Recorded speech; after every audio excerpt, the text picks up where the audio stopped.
Perkenalkan, nama saya Dea Sarto Barat. Di sini saya akan menyampaikan materi pembelajaran kita mengenai teori pemikiran ekonomi Keynes sampai kepada neo-Keynes dan pasca-Keynes. Namun sebelum kita memulai pembelajaran kita yang pertama, alangkah lebih baiknya kita mengenal terlebih dahulu siapa itu Keynes. John Maynard Keynes lahir pada 5 Juni 1883 di Inggris. Meninggal pada 21 April 1946 di umur 62 tahun. John Maynard Keynes adalah ekonom Inggris yang gagasannya mengubah teori dan praktik ekonomi makro serta kebijakan ekonomi dunia. Ia melanjutkan dan memperbaiki teori sebelumnya yang menjelaskan penyebab terjadinya siklus bisnis. Ia diakui sebagai salah satu ekonom paling berpengaruh di abad ke-20 dan pendiri ekonomi makro modern. Pemikiran-pemikirannya menjadi dasar mazhab ekonomi Keynesian dan semua turunannya. Nah, kita telah mengenal nih siapa itu Keynes. Selanjutnya kita masuk dalam pembelajaran pertama kita mengenai teori pemikiran ekonomi Keynes. Mari kita simak pembahasan berikut ini. Teori Keynes. Pada tahun 1930-an, Keynes memimpin revolusi pemikiran ekonomi yang menentang gagasan ekonomi neoklasik bahwa pasar bebas dalam jangka pendek hingga menengah akan mengisi seluruh lapangan pekerjaan asalkan tuntutan upah pekerja tetap fleksibel.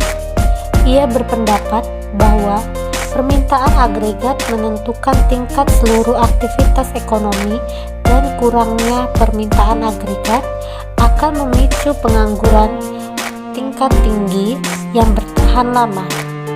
Menurut ekonomi Keynesian, campur tangan pemerintah diperlukan untuk menstabilkan kempis kembangnya siklus aktivitas ekonomi. Keynes mendukung penerapan kebijakan fiskal dan moneter untuk mencegah dampak buruk resesi dan depresi ekonomi.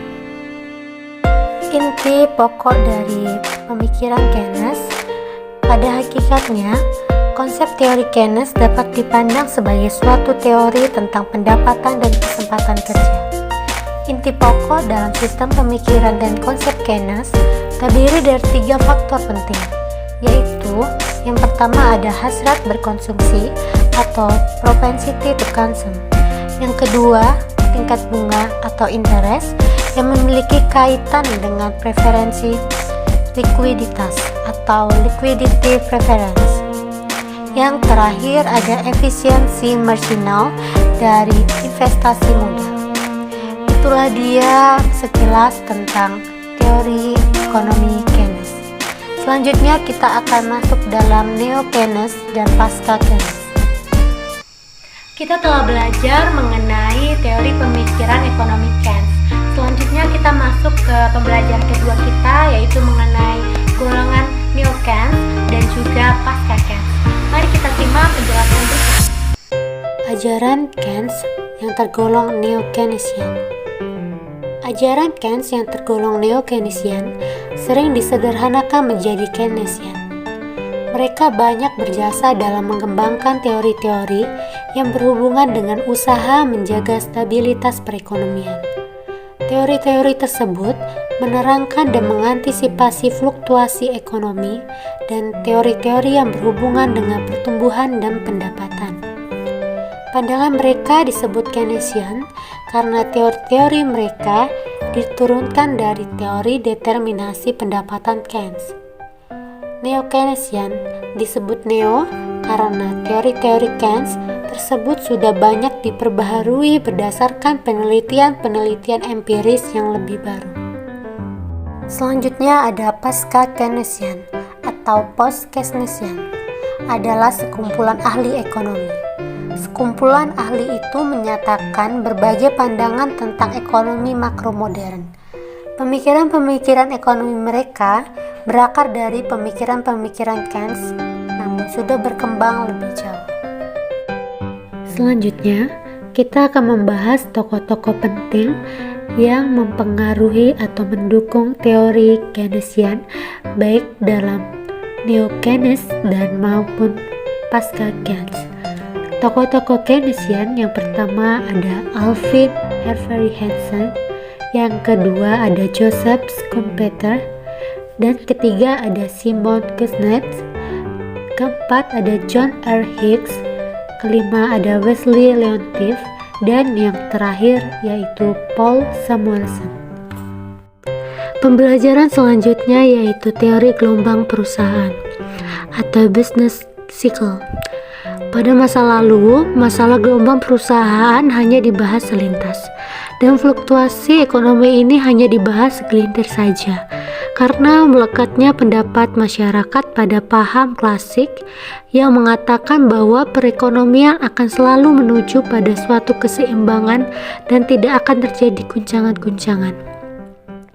Pakar-pakar yang agak intensif membahas teori fluktuasi, termasuk pakar yang cenderung anti dengan pandangan klasik. Pakar itu antara lain Sismondi, Mark, dan Veblen. Kontribusi Mark lah yang paling penting bagi pemahaman kita tentang siklus ekonomi, yaitu terdapat pada dua prinsip. Prinsip pertama yaitu fluktuasi ekonomi melekat dalam sistem kapitalis. Sebab fluktuasi terjadi karena kekuatan-kekuatan yang ada dalam sistem ekonomi. Prinsip yang kedua yaitu penyebab utama siklus ekonomi ditemukan dalam kekuatan dalam menentukan investasi. Pembahasan tentang teori fluktuasi ekonomi mendapatkan perhatian lebih serius pada era sesudah Keynes atau pasca Keynes, karena mereka memerlukan teori-teori yang mampu menjelaskan hal-hal yang dapat menyebabkan perekonomian menjauh dari posisi keseimbangan sehingga tidak stabil.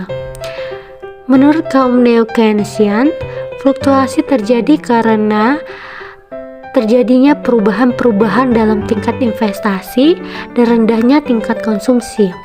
Selain itu, fluktuasi juga terjadi karena tidak hanya mekanisme koreksi yang mampu mendorong perekonomian pada keseimbangan kerja penuh. Selanjutnya pembelajaran terakhir kita mengenai kebijaksanaan fiskal versus moneter.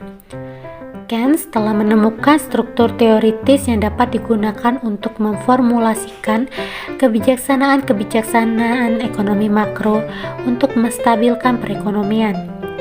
Pada periode neo-Keynesian maupun pasca-Keynesian, usaha-usaha tersebut tetap dilanjutkan. Salah satu isu yang selalu diperdebatkan ialah mana yang lebih efektif, kebijakan fiskal atau kebijakan moneter. Perbandingan kebijakan fiskal dan moneter, pembanding keterangan kebijakan fiskal, keterangan kebijakan moneter. Yang pertama, kepercayaan Keynes dan pendukung kebijakan moneter yang dilakukan dengan memanipulasi jumlah barang beredar tidak efektif dalam usaha menstabilkan perekonomian. Sebaliknya, mereka percaya bahwa yang ampuh dalam menstabilkan perekonomian adalah kebijakan fiskal. Percaya bahwa perubahan dalam faktor pendapatan nasional terjadi pada perubahan moneter. Yang kedua, faktor yang mempengaruhi neo-Keynesian. Percaya bahwa perubahan dalam faktor-faktor yang menentukan pendapatan nasional menyebabkan terjadinya perubahan monetaris. Percaya bahwa perubahan moneter yang mempengaruhi perubahan-perubahan dalam pendapatan nasional. 3. Menghadapi inflasi neo-Keynesian menggunakan kebijakan pendapatan, baik intervensi langsung atau tidak, dalam mengontrol tingkat-tingkat harga dan upah lewat insentif pajak. Pasca Keynesian, kontrol harga-harga dan upah permanen adalah satu-satunya cara untuk mencapai kesempatan kerja penuh dengan harga yang relatif stabil. Nah, kesimpulannya, pemikiran-pemikiran ekonomi oleh tokoh-tokoh Keynesian dalam pasca Keynesian lebih berupa ide-ide dalam mengembangkan teori-teori neo-Keynes, tetapi tidak diformulasikan secara sistematis. Neo-Keynes merupakan penerus ajaran Keynes yang banyak berjasa dalam mengembangkan teori-teori yang berhubungan dengan usaha menjaga stabilitas perekonomian. Teori-teori tersebut menjelaskan tentang fluktuasi ekonomi dan teori-teori yang berhubungan dengan pertumbuhan dan pendapatan. Nah, sahabat ekonomi, kita semua telah belajar nih mengenai teori pemikiran ekonomi Keynes sampai kepada neo-Keynes dan pasca Keynes. Saya berharap ilmu ini dapat berguna dan bermanfaat bagi kita